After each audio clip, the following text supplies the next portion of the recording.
们心中。神来充满我们预备我们的心，还没有来到我们当中的主啊，你带领他们的脚步来到这边来敬拜你，让他们不受很多世俗的事情来烦扰他们、干扰他们。因为我们一心就是为主而活，我们一心就仰望你。我们谢谢主，我们知道主的恩典是够我们用的。我们的心单单是要仰望主，我们的心单单要注神在你的身上，让我们心中得到自由，让我们心中得到释放。主，谢谢你。这个时候，我们用使徒信经来告别我们的信仰。我信上帝，全能的父，创造天地的主。我信我主耶稣基督，上帝的独生子。他从圣灵感孕，由真童女玛利亚所生，在本丢巴多手下受难，被钉于十字架，受死，埋葬，降在阴间。第三天从死人中复活，升天，坐在全能父上帝的右边，将来必从那里降临，审判活人与世人。我信圣灵，圣而公的教会，圣徒的相通，罪的赦免，身体的复活，永活的生命。阿门。我们一起来分享神的爱。神的爱是比山还要高，比海要深。虽然我们没办法去摸到，我们没办法测到，但是我们却看见神实时在我们生命中，真的是让我们体验到神的救恩就在我们身上，就在我们每个人的身上。因为有你有我，我们愿意用心去爱。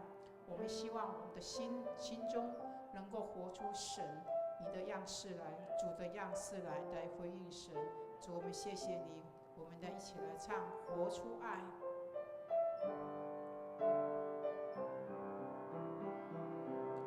有一份爱从天而来，比山高，比海深，测不透，摸不着，却看得见。主，谢谢你，因为有你，因为有我，甘心给，用心爱，把心中这一份爱活出来。耶稣的爱激励我，敞开我的生命，让自己成为别人祝福。耶稣的爱点燃我心中熊熊爱火，我们一起向世界活出爱。有一份爱从天而来，比山高，比海深，测不透，摸不着，却看得见。因为有你，因为有我，甘心给，用心爱，把心中这一份爱活出来。耶稣的爱激励我，敞开我的生命，让自己成为别人祝福。耶稣的爱点燃我心中熊熊爱火，我们一起向世界活出爱。有一份爱从天而来，比山高，比海深，测不透，摸不着，却看得见。因为有你，因为有我，甘心给，用心爱，把心中这一份爱活出来。耶稣的爱激励我，敞开我的生命，让自己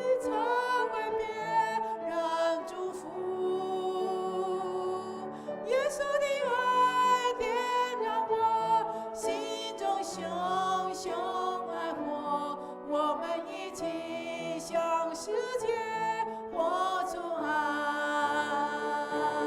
耶稣的爱激励我，敞开我的生命，让自己成为别人祝福。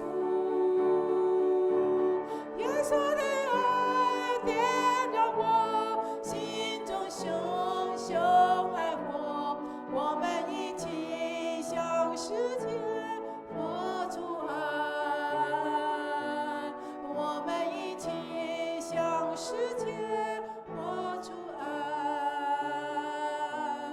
我们一起向世界活出爱。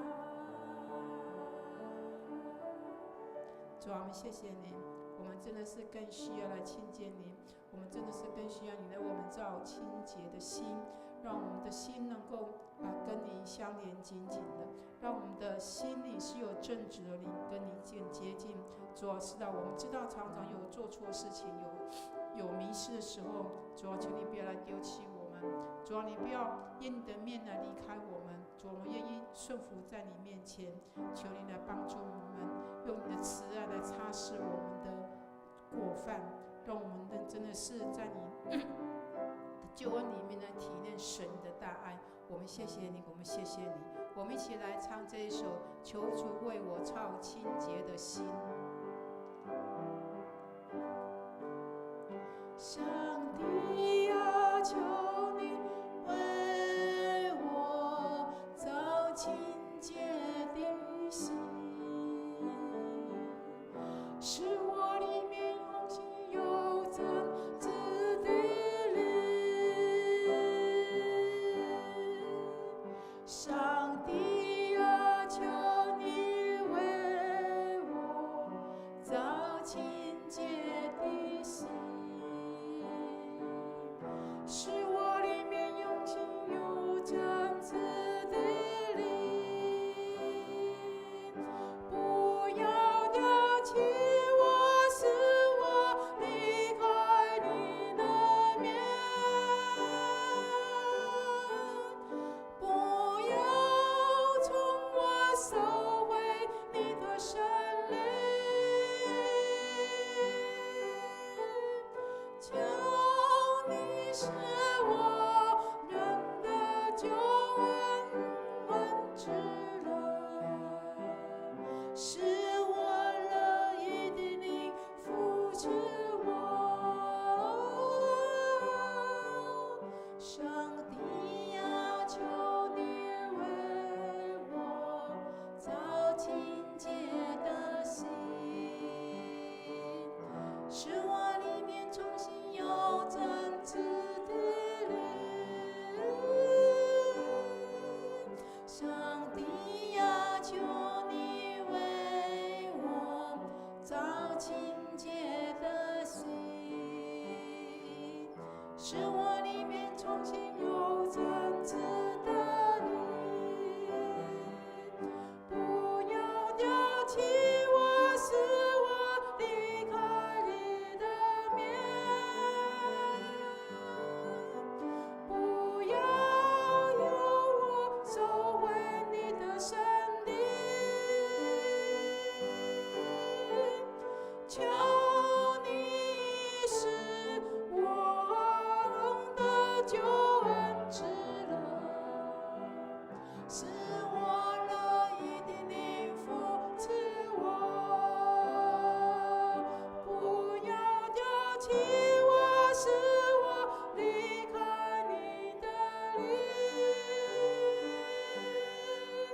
不要从未收回你的圣灵。求你使我得救永恒之乐，使我乐意的灵扶持我，使我乐意的灵扶持我。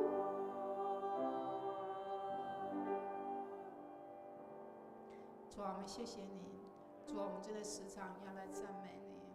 主啊，我们谢谢你用你的话语常常提醒我们，也常常到我们的嘴里，让我们的心来赞美你，来夸口你，来得到欢喜。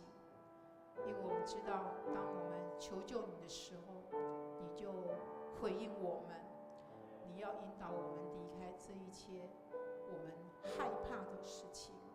你说困苦的人来求救你的时候，你要让他们脱离一切的患难。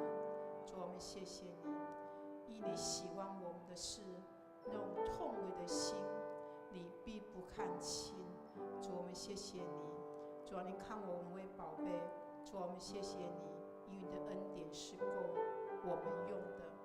因为我们有迷失，因为我们有软弱的时候，用你的话语来引导我们，藏在我们的心里。我们知道我们的心软弱，我们知道我们心有时候没有办法受到很多这个世上很多的诱惑，但是我们要用你的话来抵挡这一些。因你的话，你的爱是完全的，因你的话语带有激励我们生命是更有活力、有盼望的。我们更希望我们的兄弟姐妹，他们在身体不适的时候，主啊，我们一同为他们祷告，我们一同为他们跟你祈求。主啊，求你来医治他。主啊，求你让他们的身心灵得到释放，得到自由，在你面前来体验神的大爱。主啊，我们谢谢你。主啊，谢谢你。你救恩临在他们身上，主，我们谢谢你。虽然我们人数不多，但是我们愿意把我们的心摆在你面前。主啊，谢谢你，你来带领，你来带领我们的心来仰望着你，让我们的心真的是愿意顺服，愿意来分享生命。谢谢你，将祷告都是奉主耶稣生命求，阿门。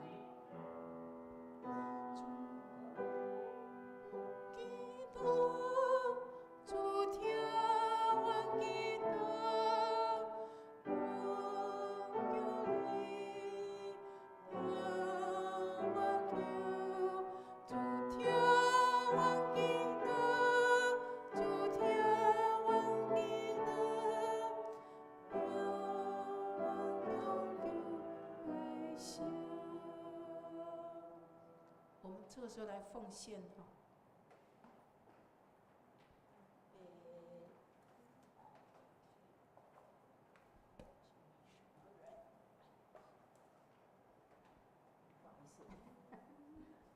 我这种。好 ，OK， 谢谢主。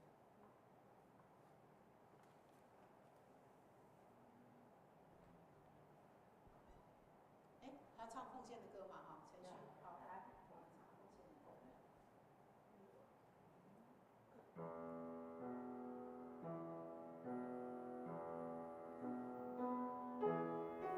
面前，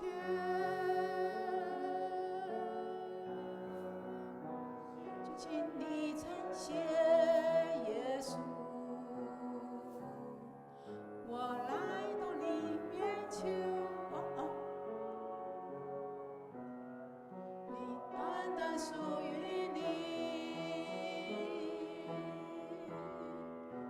主，我在这里献上我的心，生命的一切完全献给你，因为我没有财宝和金银能够显示你。我唯一的歌，唯一的呼求，请悦纳我心生的悠悠，让我这一生成为你器皿，来完全你旨意。我们一起来宣告。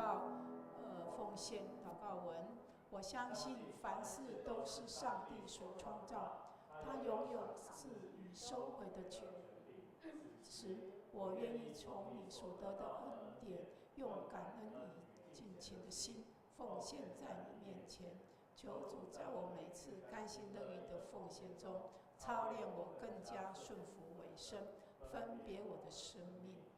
我相信奉献是栽种丰收的种子，深信奉献是实践基督的生命。我确信奉献是生命主权的交托。求主按照你信实与灵敏赐福我们，保守你的教会，坚固你的百姓。奉主耶稣基督的名来求，阿门。那个传道，他早上听过，那国语跟台语有一样吗？一样，好，那这样子的话，因为我不晓得那个谁会不会来，慧君，不会，不会来。昨天对晚上牧师有说，他好像对有事情要接。哦，这样子哈，那看看如果看，还是因为我们都还是没有，还是做分享。哦，他刚今天的节目完就会就是不用讲到，因为他早上讲到还是可以讲。有直播吗？对，有直播。那我刚刚讲话都被听到了。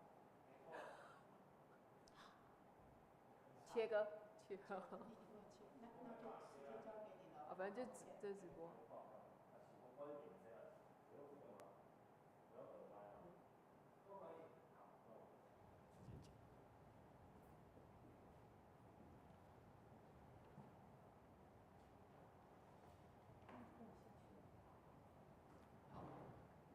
不好意思，音控总工，我是看这一台的电视的那个摄影机嘛。哦，好，那我就直接分享。今天要跟大家弟兄姐妹分享的题目就是到死也不偏离。然后在箴言的22章的第6节，我们要分享之前，我们先一起来祷告。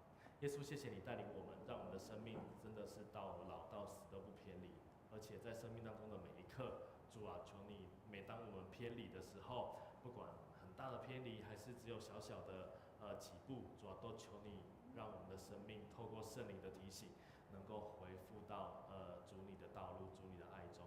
主啊，我们相信你用慈神爱所将我们牵引回来，就是为了要让我们被保护，要让我们得着主你的爱，让我们有一天能够到永恒的父那里去。谢谢耶稣带领我们，奉耶稣的名祷告，阿们。这个时候我们来一起来分享，就是去年在开车带青年去台东路边啊，就是有在路上，不是路边，在路上旁边就有青年问我说，那个传道，你开车在高速公路上的时候，为什么你不会这样子左右偏来偏去？我就想说，这个是我刚上路的时候，就是刚考到汽车驾照的时候会遇到的问题，就是一直盯着前面很近的地方，然后盯很久的时候就会方向盘就一下偏左，然后一下偏右，就是会不由自主的想要去修正这个方向盘。所以我记得当我遇到这个状况的时候，我爸就告诉我说，其实你把眼睛试着学习往更远的地方看，自然而然你的手跟你的车就不会这样偏来偏去了。所以弟兄姐妹，当我们盯着路的远方，当我们的眼神定睛在目标目的地，抓着方向盘，车就比较真的不会左右这样偏离。这也是今天的主题。所以如果我们的眼目过于定睛在前方的车，或是左右两边，或是车内车外所有的这些动静，所有的事情，或是你车上有小孩，或是车上有人不小心碰到你的手，周遭的人事物等等的，那我们就很容易会失焦，会偏离。如同我们走在这个跟随主的道路上，如果我们的眼光、我们的眼神不够专注，没有总是以目的地或是目的为我们的目标，那我们的生命就很容易偏离在跟随主的这条道路上。所以这个世界上能够让我们偏离的人事物真的太多了，感情啦，或者是事业啦、金钱啦、健康啊，或者是某一段人际关系啊，或者是我们的子女啊，或者是我们的父母啊，还有他们的健康啊等等之类的，都会让我们的心偏离。太多人事物了，所以不只是吸引我们的会使我们偏离，我们所爱的会使我们偏离，也是指那些诱惑。很多时候我们会被引诱去做某一些事情，也会使我们偏离，或者让我们感到忧愁、很挂心、很重担、有压力的事情，也是会让我们偏离。就是你不得不去做那一件你很挂心、你很重担、你很有压力的事情，所以它也会使你偏离。所以这些我们想得到的，跟我们还没想到的，或者我们想不到的这一些使我们偏离的原因，都是原因。所以弟兄姐妹，主所爱的弟兄姐妹，让我们偏离的原因，不是都是负面的哦，不是都是不好的哦。爱情是好的吗？是好的。有工作，有可以赚钱的能力是好的吗？是好的。不是都是负面不好的，才会带我们离开这个这个跟随主的道路上。所以最大的问题是什么？最大的问题是它不能带我们到达最终的目的地。弟兄姐妹，我想要讲一件事，就是我们在这个世界上最重要的目的跟意义到底是什么？是在今生过得舒服，今生求主保佑你，让你安全、平安、健康吗？还是基督徒最大的目的地不在这个世界上，在于永恒？当今天上帝国临到的时候，好家在我能够住在上帝国里面，天天与神同住。到底永恒是我们的目的地，还是今生过得舒服，有好房子，有好车开，有好的先生，有好的太太，有把子女教养的顺顺利利的，让他们丰功伟业？到底哪一个才是基督徒最重要的目的地？弟兄姐妹，上帝很多时候赐下的祝福，也会使我们偏离爱上帝这一件事情。上帝会给我们礼物，会给我们祝福，会给我们附加价值，但是很多时候他给我们这一些礼物，目的不是要我们专注在礼物本身，就好像父母亲送小朋友生日礼物一样，父母亲不希望一送，比如说电视游乐器或者是手机或者电脑，小孩就一直专注在手机，一直专注在那个祝福里面，而不理会父母的教导、父母的管教，甚至不理会父母本身。所以弟兄姐妹，偏离是让我们没有办法达到最终的目的地。基督徒最终的目的地就在永恒的家，不在这个世界过得舒服，没有病痛，或者没有偏离，就是没有办法在时间内抵达完成任务跟抵达目的地。所以，到底我们在讲偏离的时候，到底我们要先知道目的地在哪里嘛？谈分心、谈偏离之前，目的地就是在哪很重要，否则我们会很有可能会把走马看花当成是人生的目标。为什么我说走马看花呢？因为有些人的生命就是真的，我今天想要去日本玩，我今天想要去欧洲，我今天想要去哪？我觉得人生每一个都很精彩，好像这个就是我的人生。环游世界，走马看花。我今天也体会过教会生活了，我想要体会别的信仰。我现在体会到别的信仰了，我又想要回到哪里？好像也可以算命，也可以过教会生活，好像也可以去吃斋，好像也可以去拜拜，好像可以，或者我现在就想要无神论。好多的世界上面的学问都会使我们偏离。所以弟兄姐妹，我们很有可能如果不知道目的地真理，我们就会把走马看花、到处试看看当成是人生的目标。所以弟兄姐妹，我们知道目的在哪吗？基督徒这一生的目标就是活出上帝对你的呼召。呼召是什么？呼召就是叫我们来去完成一件事情，召我们来，呼唤我们来的意思。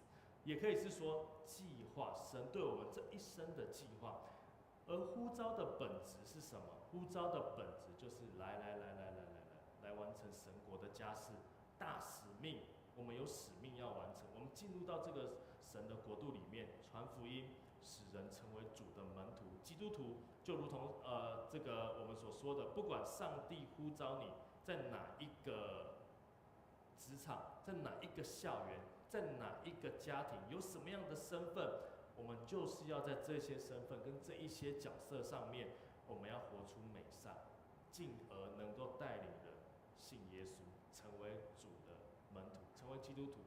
这就是我们基督徒这一生的目标跟意义。所以，但是有些人会说啊，有些人会说，那个传道，我生命没有太大的梦想跟目标啦，没有什么伟大的理想，我就是一个家庭主妇，我就是一个家庭主妇而已，我就是一个退休人士，你到底要我干嘛？上帝会用退休的人吗？弟兄姐妹，请不要瞧不起家庭主妇跟瞧不起家庭主妇或者是退休的身份的人。当你的生命遇见耶稣，你就也要起来承接上帝国中的这个家事。我听过买菜带孩子去公园玩耍，也能够跟另外一个阿公阿嬷或家长接触，进而让他能够把孙子、把孩子带来到教会认识耶稣的见证，非常非常的多，非常非常的多。我们的生命只要活在世界的每一分每一秒，上帝都要我们有呼召，上帝都有上帝的呼召跟使命要我们去完成。退休只是你在这个世界上的身份卸下来，但是当我们活在世界上的每一个时刻，就是有上帝要呼召我们去完成的使命，即使你退休了也是一样。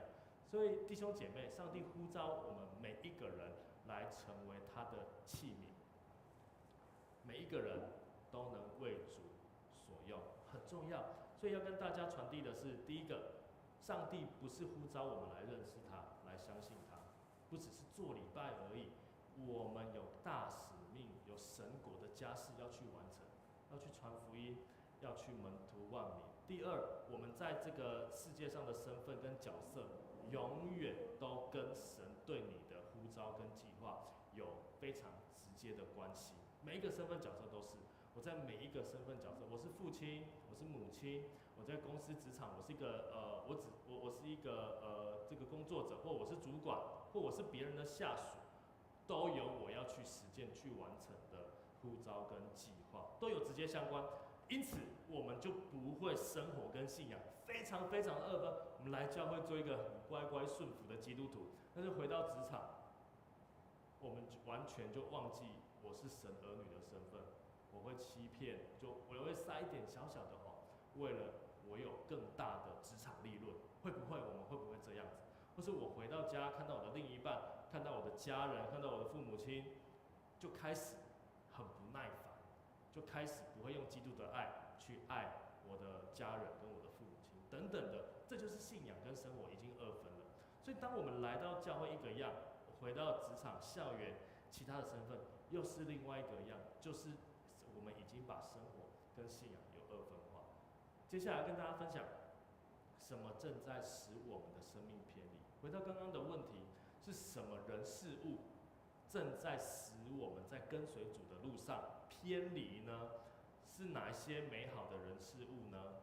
或者是有哪一些压力，就是你已经头洗下去了，你没有办法再挽回的那些压力跟重担，会使我们偏离？是工作，是职场，是校园学业，或者是我们的人际关系，我们的感情，我们的父母，或者是子女，或者是哪一些你的状态，我还没有做过的事情，好想要去环游世界哦，我还没做过什么这样的事情，会使我们偏离，不想面对的，不敢承接的，有几点要跟大家来谈。有2点，首先我先谈第一点是经济状况、经济能力，跟之前的同事啊。我之前的同事也是在教会工作的工作者，跟之前的同事分享传文字讯息聊赖的时候，他问我一个问题，他说：“努力工作赚钱是爱钱，就是没有跟随主，没有呼召嘛？我今天认真赚钱，为了让自己不成为孩子的负担，让自己服侍主跟奉献比较没有后顾之忧，难道这样错了吗？”我回他说，我们要看我们努力赚钱的动机跟目的是什么。没有人的呼召叫做努力工作赚钱，真的没有。上帝不会呼召你说你去赚大钱，不会。没有人的工作，没有人的呼召是努力工作赚钱。我们只要知道，我们努力工作赚钱不会影响到你在完成大使命就好了。有些人可以边赚钱一边他也能够传福音，而且甚至他把上帝摆在他金钱的之上，这就是很好的次序。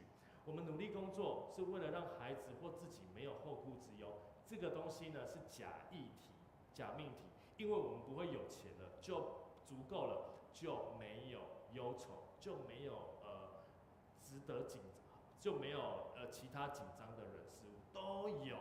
所以呢，这个世界引诱我们完全用了我们自己生命的全能全心付出在这个赚钱身上。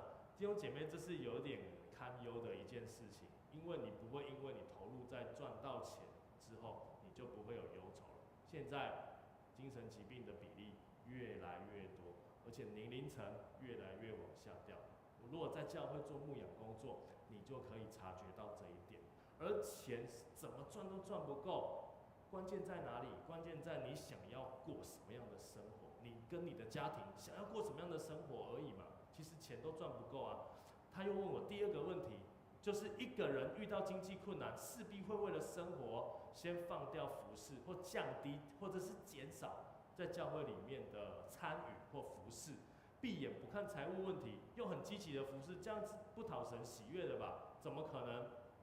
闭眼不看财务问题，这个人在财务上面都很追求，但是他却财务上面不追求，然后他明明就需要去工作，但是他又不工作，然后他要一直服侍啊，一直很积极在教会各样的参与，这像是不负责任的吧？这样是神所喜悦的吗？不是吧？我回应他说，当然不是神所喜悦的。要让财务不成为我们的问题，里面还有分两个小问题，一个是没有钱的问题，不要没有钱，不要自己没有办法活着或养，没有办法，不要没有办法养自己，这是第一个问题哦。第二个，不让财务成为你的问题是，不让财务占据你的心，占满你的心，你只想要努力赚钱。所以弟兄姐妹，财务就是这两个问题。第一个就是不要没有钱，然后整天要来教会服侍，你明明就有能力要去可以好好的过生活，好好的赚钱。第二个，不要让财务成为你只想努力赚钱的问题，你眼中没有神了，你也不想要来教会了，你也不想要爱主服侍主了，你就是想要努力赚钱而已，这是第二个问题。所以简单来说，一句重点就是要好好的管理，让自己没有财务的问题，同时又不能让财务取代上帝。要好好的管理，让自己没有财务的问题，就是没有钱用，同时又不能让财务取代上帝。基督徒是不忌讳有钱跟富有的，不仇富，我们可以过我们想要过的物质生活，但我们要很诚实的反省，我有没有为了这一些影响到大使命？很感谢主，我很感谢我的父母亲在求学成长的阶段，我不曾为家里的财务的问题感到烦恼。虽然我不是很优渥的物质生活，但我不愁吃穿，让我可以很认真的、很努力的，能够服侍上帝，能够完成学业。另外，我认为会过度偏离专注的地方，就是我们的家庭，就是子女。所以刚刚我们谈到经济状况有点类似，就是有时候我们会照顾孩子、照顾孙子，或会照顾到影响我们自己的属灵生命了。我们真的要很仔细的去反思、去检视我们到底在针对照顾父母、或照顾子女、或照顾儿孙辈，到底会有没有影响到我们自己的生命？真的要很反省、很仔细的反省，去思考，来检视这件事情。我认为这并不是上帝所喜悦的。弟兄姐妹，神要我们引导孩子活出他要给孩子的呼召跟计划，但神并没有要我们努力的为孩子活，我们只管为上帝活。弟兄姐妹，神要我们做父母的、做阿公阿嬷的、做家长的，引导孩子活出他要给孩子的呼召跟计划，但神并没有要我们努力的为孩子活，我们要活我们的，孩子也要活出孩子要给神的呼召跟使命。所以我们在这个家庭的当中，做父母、做长辈的，我们要给孩子一个好的典范。这个好的典范，不只是认真工作赚钱的典范，弟兄姐妹，这个好的典范也不只是漂亮的学历跟优质的学业跟成绩的典范而已。那不然传道你说什么？而是认真跟随主的典范。弟兄姐妹，我们每一个人，我们都是信主，不管你信主了多久，这样的典范是少之又少。坦白讲，我们很在意孩子的课业，在意孩子的健康，在意孩子的工作赚了多少钱，更胜于他聚会有没有准时，更胜于他有没有来聚会，更胜于他在教会里面他会不会祷告，他的属灵生命怎么样，这都种种的。你认为现在的父母亲提醒孩子课业成绩比较多，还是提醒小孩上班不要迟到，要积极，要给主管同事好印象比较多？你觉得是哪一个呢？第二个，还是会提醒小孩要准时参与主日小组团契，还会提醒小孩每一天要记得灵修、记得祷告的家长比较多？我们觉得是哪一个？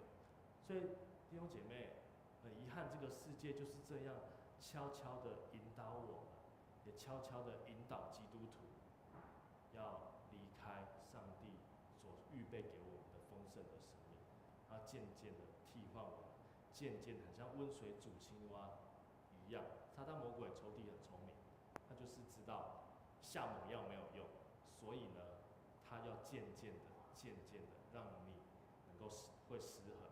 小孩咳两声小擦伤，主日就请假了，但是他却可以跟家人朋友出去玩、去露营，很特别。有些家长说小孩成绩退步，以后不要让他来了，要限制来教会的时间。结果他的孩子一周只来3个小时，有一点特别。于是就让他在家读书，就去补习了。或者有家长对教会会有过度期待，孩子一周最多只来3个小时，要让孩子有好品格，又不骂脏话，又不做坏事，要灵修，要祷告，要会讲母语，然后要服侍主等等的，没有达到这个，就会质疑教会好像不够用心，到底有没有在带领？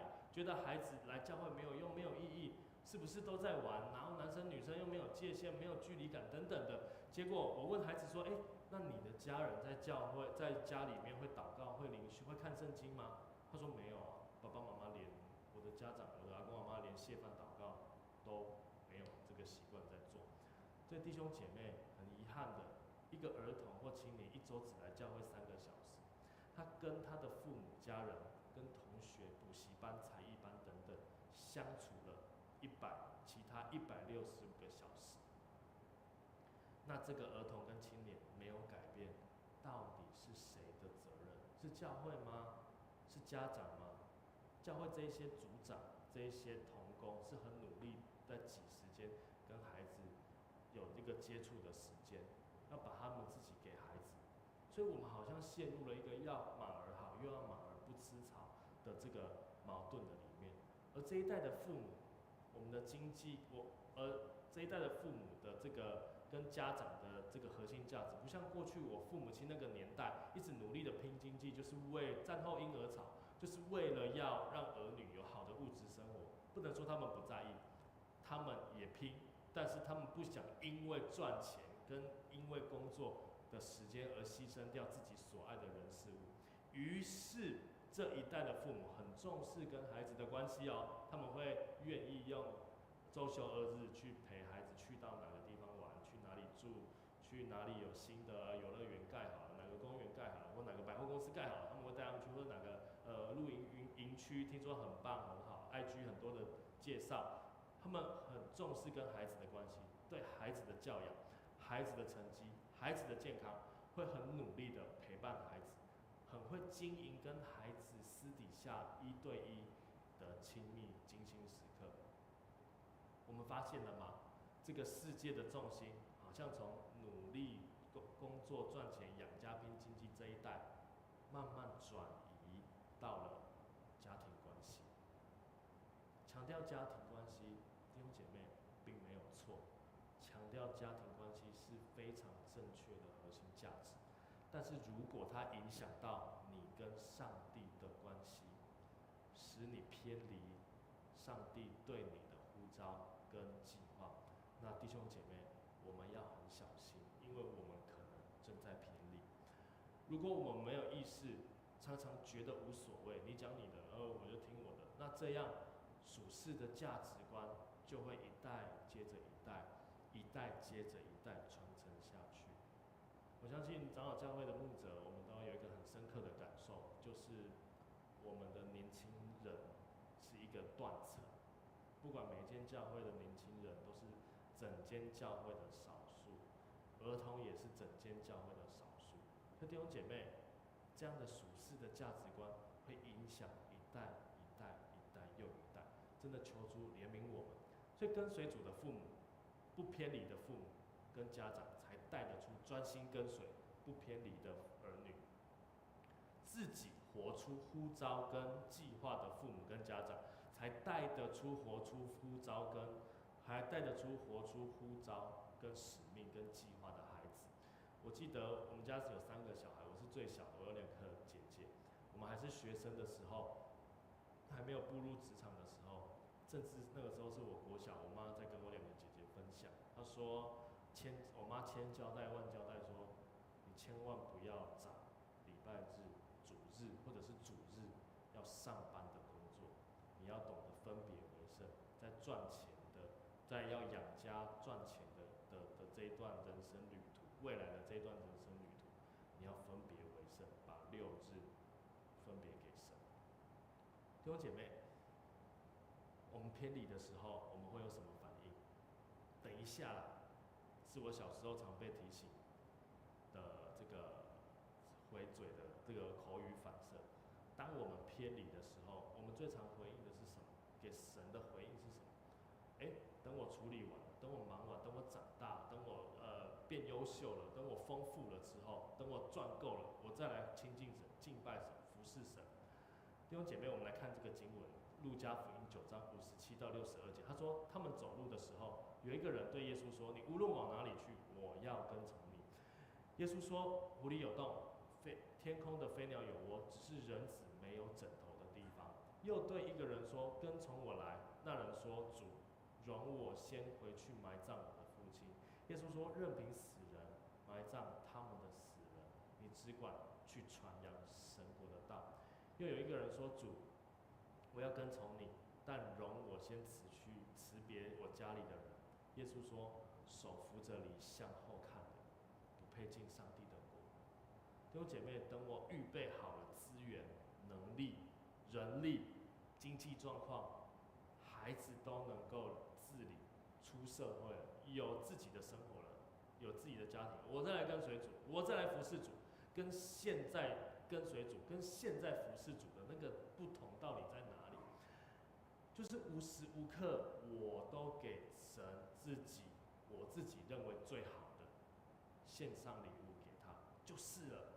所以如果有一个人说：“我好爱你哦，但是我还没有准备要跟你长相厮守，我还没有准备好要跟你牵手到老，先让我去外面这个世界晃一下，去外面的角落玩一下，体验一下。”去尝试一下，或者说等我打拼完、努力完再来说。那弟兄姐妹，他说他爱你，这真的是爱吗？我想真的不是。各位主所爱的弟兄姐妹，虽然我们无时无刻都是属神的，不管是0岁到100岁，或者是我们从出生那一刻到我们离开见主面的那一刻，我们都是属神的。但请把我们生命当中最精华、最强壮、最好的时间献给上帝。如果你问我什么时间是最好的时间，我永远会说现在。你说啊，我没办法，我就50、60岁才信耶稣，我已经到了年老的年纪才信耶稣，那我也会说现在，此时此刻，跟随主就是最好的时间。所以今天的经文告诉我们，箴言22章第6节，他说：“教养孩童，使他走当行的道，就是到老他也不偏离。”有一些青年，或者是有一些职场的青年，他一工作，他一读大学，他可能就再次离开到教会，因为外面的世界太好玩、太精彩，会引诱他们。但弟兄姐妹，如果我们在儿童或在他青少年这个阶段，教会好好的去栽培他，好好的爱他，真的爱到心坎里，其实他们在外面跌倒受伤，上帝会再一次牵引他们回来到这个属神的大家庭里面。我们只管为他们祷告，我们只管在他们人生当中的每一个时刻，传讯息关心他们也好，打个电话给他们也好，这都是关心。所以当我们每一天努力的回应主在今生所托付我们的，不偏不离，就是对我们周遭的每一个人最美好的见证。因为你不偏离，所以你也能够用你的不偏离的生命祝福旁边周遭的每一个人，这是最美的见证。所以弟兄姐妹，我祷告大桥教会每一个线上线下的每一个弟兄姐妹，让我们跟随主，就是我们有一天上帝国来临的时候，有一天我们就是到死，我们也不偏离。我们一起来祷告。主，谢谢你带领我们的生命，让我们到老到死都不偏离。主，我们生命当中有很多会引诱我们的美好的人事物，或者是使我们有压力，而让我们偏离跟随主的这些人事物。奉耶稣的名，主啊，你要差派圣灵，常常在我们耳边提醒我们、督责我们，好让我们再次回到主的爱中。主，很多时候我们心是软弱的。我们真的回到职场的时候，回到周间生活的时候，主，我们真的认为父母子女还有这个职场赚大钱是非常重要。但是只要我们来到教会，我们就会悔改，奉耶稣的名，主啊，让我们在这个生活跟信仰是不二分的，让我们晓得我们能够信入真理，真理值得我们相信，纵然很难信。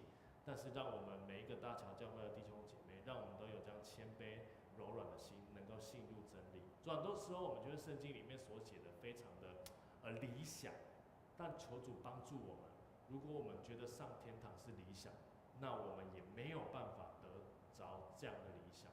主啊，帮助我们，让我们信主久久，或是刚信主没多久的，主啊，我们都拿圣经真理当作是真实的。圣经怎么说，我的生命就怎么信，不是世界怎么带我，怎么引诱我，我就怎么信。求主帮助我，让我常常被真理所感动，而不被世界的感觉或者是我个人生命的感觉所牵引。